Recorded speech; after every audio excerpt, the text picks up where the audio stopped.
परमपिता परमात्मा और उनकी सभी पवित्र आत्माओं को नमस्कार। हृदय के 4 अंग माने गए हैं: मन, बुद्धि, चित्त तथा अहम। मन कोई संकल्प उत्पन्न करता है, बुद्धि उसके ठीक या गलत होने का निर्णय करती है, चित्त उसकी तस्वीर मन के सामने खड़ी कर देता है तथा अहम फैसला करता है कि उस संकल्प के अनुसार कार्य करना है या नहीं। मनुष्य के प्रत्येक कार्य का आधार इच्छा होती है। यदि उसकी किसी काम को करने की इच्छा न हो तो वह उस काम को नहीं करता। इसी तरह परमात्मा की इच्छा, मौज या रजा उसकी सभी शक्तियों के कार्यशील होने का आधार है। वह सर्वसमर्थ तथा सर्वज्ञाता प्रभु अपनी शक्ति तथा अपने ज्ञान को अपनी इच्छा अनुसार प्रेम और दया को लागू करने का साधन बनाता है। परमेश्वर के भाणे या रजा के इस पहलू को विशाल तथा गहरी दृष्टि से देखना आवश्यक है कि उसकी रजा, उसके भाणे पर किसी तरह का कोई बंधन नहीं है। उसका भाव यह है कि परमेश्वर सृष्टि की रचना तथा इसके कार्यशील होने का विधान या मर्यादा स्थापित करके सृष्टि को अपने अनुसार चलाता है, परंतु स्वयं सृष्टि या इसके संचालन के विधान के अधीन नहीं हो जाता। गुरु साहिब फरमाते हैं कि सर्वसमर्थ कर्ता की मौज या रजा पूरी तरह बंधन से रहित है। उसकी मौज हो तो वह शेर, बाज आदि शिकारी पशु पक्षियों को घास खाने वाला बना सकता है और घास खाने वाले पशु को मांसाहारी बना सकता है तथा धरती को अथाह पानी से भर सकता है। वह दरिया में पर्वत खड़े कर सकता है। वह कीड़े को शहंशाह बना सकता है और शहंशाह की फौज को नष्ट कर सकता है। नियम तो यह है कि जीव श्वासों के सहारे जीवित रहता है, परंतु यदि वह चाहे तो किसी जीव को श्वासों के बिना भी जीवित रख सकता है। उस सच्चे, अमर, अविनाशी, सर्वसमर्थ परमात्मा को जैसे भी अच्छा लगता है वह वैसे ही उसको खाना पहुंचाता है। इसके अंदर यह सूक्ष्म भाव छिपा हुआ है कि वह कर्ता जब चाहे जैसे चाहे नई सृष्टि की रचना भी कर सकता है और सृष्टि के संचालन के लिए नया विधान, नई मर्यादा भी सृजित कर सकता है। सर्वसमर्थ कर्ता का अंत पा सकना असंभव है।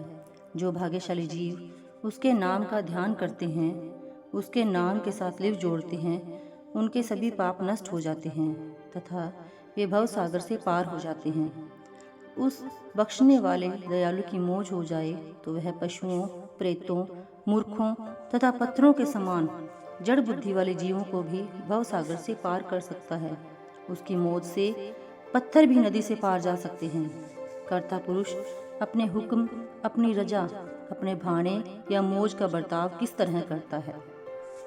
परमात्मा का धुर से हुक्म है कि उससे केवल पूरे सतगुरु तथा सच्चे नाम द्वारा ही मिलाप किया जा सकता है। नाम यह शब्द भी कर्ता का रूप है और सतगुरु भी कर्ता का रूप है। जो कुछ करता है वह कर्ता अपनी रजा के अनुसार करता है तथा वह जो कुछ करता है सतगुरु तथा शब्द के रूप में करता है। गुरु और शब्द ही परमेश्वर के हुक्म या भाणे को लागू करने का साधन है तथा गुरु और नाम ही परमेश्वर के हुक्म या भाणे की पहचान का साधन है। गुरु साहिब कहते हैं, हे प्रभु, मेरा मान सम्मान सभी तुम हो और मुझे तुम्हारे नाम का सहारा प्राप्त हो गया है। यदि तुम मुझे बादशाह वाले तख्त पर भी बिठा दो तो तब भी मैं तुम्हारा दास बना रहूँगा तथा यदि तुम मुझे घास काटने की सेवा में भी लगा दोगे तो भी मैं उफ तक नहीं करूँगा। हे सृष्टि के रचिता प्रभु, तुम अनंत अतुल्य हो, तुम्हारी था पा सकना असंभव है। जीवन के हर तरह के उतार चढ़ाव, दुख सुख को परमात्मा की मौज, उसका भाना समझते हुए परमात्मा की सच्ची मौज के अनुसार सदा निश्चल मन और पूरे प्रेम भरोसे से उसकी भक्ति, पूजा, उसके नाम की आराधना में लगे रहना चाहिए। गुरु अर्जुन देव जी तथा गुरु तेग बहादुर साहिब के जीवन के उदाहरण हमारे सामने हैं।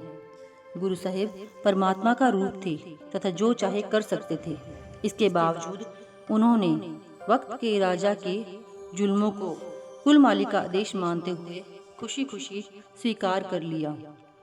गुरु साहिब कहते हैं, हे प्रभु, केवल तुम ही मेरे ध्यान तथा जीवन का आधार हो। तुम मुझे जिस हाल में रखो मैं खुश हूँ। प्रभु से मिलाप की सहज अवस्था प्राप्त कर चुके पूर्ण पुरुष की निशानी यह है कि वह परमेश्वर के हुक्म उसके भाणे की मूर्त बन जाता है। पूर्ण संत निराकार परमेश्वर का साकार रूप होते हैं, इसलिए वे स्वाभाविक ही उसके भाणे का रूप होते हैं। Thank you.